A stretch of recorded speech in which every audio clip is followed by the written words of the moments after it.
വിശുദ്ധ റാഫേൽ കലിനോവസ്കി.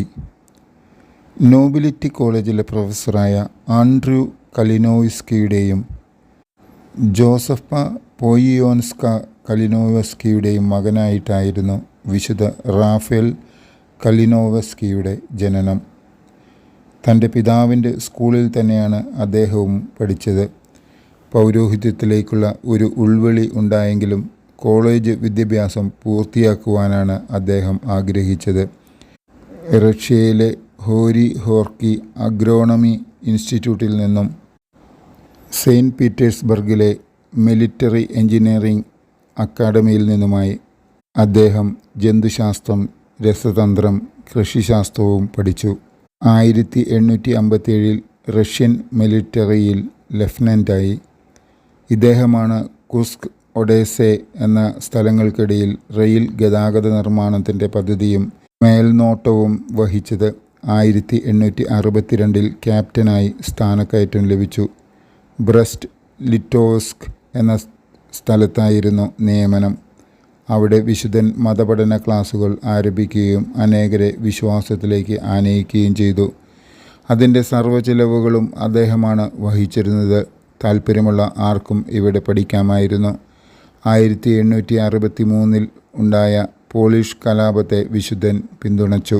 തുടർന്ന് റഷ്യൻ സൈന്യത്തിൽ നിന്നും രാജിവെച്ച ഇദ്ദേഹം താൻ ആർക്കും വധശിക്ഷ വിധിക്കില്ല, ഒരു തടവുപുള്ളിയെയും വധിക്കുകയില്ല എന്ന ഉടമ്പടിമേൽ വിൽന പ്രദേശത്തെ കലാപകാരികളുടെ മന്ത്രിയായി. 1864 മാർച്ച് 25 അദ്ദേഹത്തെ റഷ്യൻ ഭരണാധികാരികൾ തടവിലാക്കി. 1864 ജൂണിൽ വധശിക്ഷയ്ക്ക് വിധിച്ചെങ്കിലും ഇതൊരു രാഷ്ട്രീയ രക്തസാക്ഷിയെ സൃഷ്ടിക്കും എന്നുള്ള ഭയത്താൽ സൈബീരിയയിലെ ഉപ്പുഖനിയിൽ നിർബന്ധിത സേവനത്തിനായി വിശുദ്ധനെ അയച്ചു. ശിക്ഷാവിധിയിലെ കുറേ കാലം ഇർകുട്സ്ക് എന്ന സ്ഥലത്തായിരുന്നു ചിലവഴിച്ചത്. ഇദ്ദേഹത്തിൻ്റെ ഭൗതികാവശിഷ്ടങ്ങൾ ഈ സ്ഥലത്തുള്ള ഒരു പുതിയ പള്ളിയിൽ സൂക്ഷിച്ച് ആദരിച്ചു വരുന്നു. 1873 മോചനം നേടിയ വിശുദ്ധൻ തൻ്റെ ജന്മദേശമായ ലിത്വാനിയ വിട്ട് ഫ്രാൻസിലെ പാരീസിലെത്തുകയും അവിടെ അധ്യാപക വൃത്തി ചെയ്ത് ജീവിക്കുകയും ചെയ്തു. അവസാനം 1877 അദ്ദേഹം ദൈവവിളി സ്വീകരിച്ചുകൊണ്ട് ഓസ്ട്രിയയിലെ ഗ്രാസിലുള്ള കാർമലറ്റ് സഭയിൽ ചേരുകയും റാഫേൽ എന്ന നാമം സ്വീകരിക്കുകയും ചെയ്തു. ഹംഗറിയിൽ ദൈവശാസ്ത്രം പഠിച്ചു.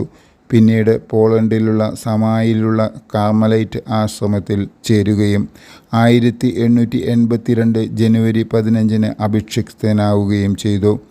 പോളണ്ടിൽ വിഭജിച്ചു കിടക്കുന്ന കർമ്മലൈത്തക്കാരെ ഏകീകരിക്കുകയും സഭയുടെ ഐക്യത്തിനായി പ്രവർത്തിക്കുകയും ചെയ്തു. 1889 പോളണ്ടിലെ വഡോവിസ് എന്ന സ്ഥലത്ത് ഒരു സന്യാസിനി മഠം സ്ഥാപിച്ചു.